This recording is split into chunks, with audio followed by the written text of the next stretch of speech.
கிறிஸ்துவுக்குள் மிகவும் பிரியமான தெய்வ பிள்ளைகளை, பரலோக மன்னா நிகழ்ச்சியின் மூலம் உங்களை சந்திப்பதில் என் இருதயம் கர்த்தருக்குள் மிகுந்த மகிழ்ச்சி அடைகிறது. உங்கள் எல்லாரையும் இயேசு கிறிஸ்துவின் இன்ப இனி நாமத்தினாலும் கிராஸ் டிவி ஊழியங்கள் சார்பாக என் அன்பின் வாழ்த்துக்கள். இன்றைய பரலோக மன்னா நல்லபடியாக நடக்கும். நீங்கள் நினைக்கிங்கள, இது நடக்குமா நடக்காதா, எதெல்லாம் நடக்குமோ நடக்காதோ அப்படி நினைக்கிற எல்லா காரியமும் நல்லபடியாக நடக்கும். விசுவாசம் மட்டும் இருந்தால் போதும். லூக்கா 1:37 தேவதூதனை பார்த்து மரியாள் ஒரு கேள்வி கேட்கிறார். இது எப்படி நடக்கும்?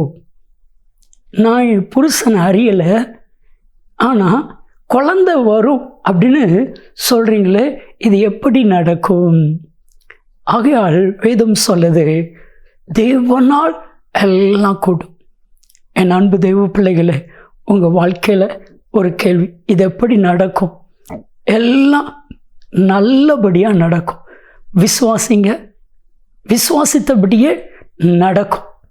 பிரியமான தெய்வ பிள்ளைகளை, நம்ம வாழ்க்கையில் எதெல்லாம் நடக்காது நினைக்கிறோமோ அது எல்லாம் நல்லபடியாக நடக்க போகுது. ஒரு முறை எலிசா என்கிற தீர்க்கதரிசி ஒரு தீர்க்க தரிசனம் சொல்கிறார். 2 படி வார்கோதுமை 1 சேக்கலுக்கும் 1 படி கோதுமை மாவு 1 சேக்கலுக்கும் விற்கப்படும். ராஜாவுக்கு கையிலாக கொடுக்குற அந்த மனுஷன் இருக்கான்ல, பஞ்சம், தேசம் முழுவதும் பஞ்சம், ஆகாரத்துக்கு வழியே இல்லை. இது எப்படி நடக்கும்? இது எப்படி நடக்கும்? அவன் கேட்ட கேள்வி அதுதான். நீங்கள் வாஸ்து பாருங்க, இது எப்படி நடக்கும்? ஆனால் ஆண்டவர் சொன்ன வார்த்தை என்ன தெரியுமா? நடக்கும். நீ அதை பார்ப்ப, ஆனால் அதை பயன்படுத்த முடியாது, நீ அதை அனுபவிக்க முடியாது. 2 ராஜாக்கள் 7வது அதிகாரம் 1-2 வசனத்தை நீங்கள் வாஸ்து பாருங்க. 2 ராஜாக்கள் 7வது அதிகாரம் 18-19 வசனத்தை வாஸ்து பாருங்க.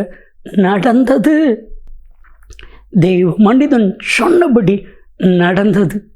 எப்படி நடக்கும் அப்படின்னு நீங்கள் நினைக்கிற எல்லா காரியமும் நல்லபடியாக நடக்கும்.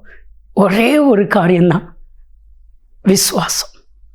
விசுவாசம், ஒரே ஒரு காரியம்தான், விசுவாசம்.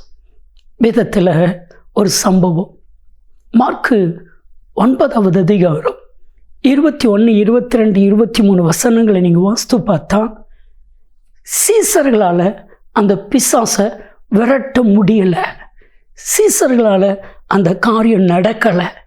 இப்போ அந்த பிள்ளைகளுடைய தகப்பனார் ரொம்ப வேதனைப்பட்டார். இயேசு கிறிஸ்துடைய சீசர்களால் முடியலை. இயேசுவை பார்த்த உடனே, இயேசுவே, ஏதாகிலும் செய்து என் பிள்ளைக்கு விடுதலை வேணும், ஏதாகிலும் செய்யுங்க, எனக்கு உதவி செய்யுங்க. இயேசு சொன்ன பதில் என்ன தெரியுமா? மார்க் 9:23 நீங்கள் வாஸ்து பாருங்க. நீ விசுவாசிக்க கூடுமானால் எல்லாம் நடக்கும். விசுவாசிக்கிறவனுக்கு எல்லாம் நடக்கும். ஆண்டவர் இன்னைக்கு உங்கள் ஒவ்வொருவரையும் பார்த்து சொல்கிற வார்த்தை, நீ விசுவாசிக்க கூடுமானால் எல்லாம் நடக்கும், நல்லபடியாக நடக்கும். ஜெபிக்கலாமா? அன்பின் பரலோக பிதாவாய், இதுவரை நடக்காத எல்லா காரியமும் நல்லபடியாக நடக்க உதவி செய்யும். இயேசு கிறிஸ்துவின் நாமத்தில் ஜெபிக்கிறோம், ஜீவனுள்ள பிதாவே. ஆமென், ஆமென். எல்லாம் நல்லபடியாக நடக்கும்.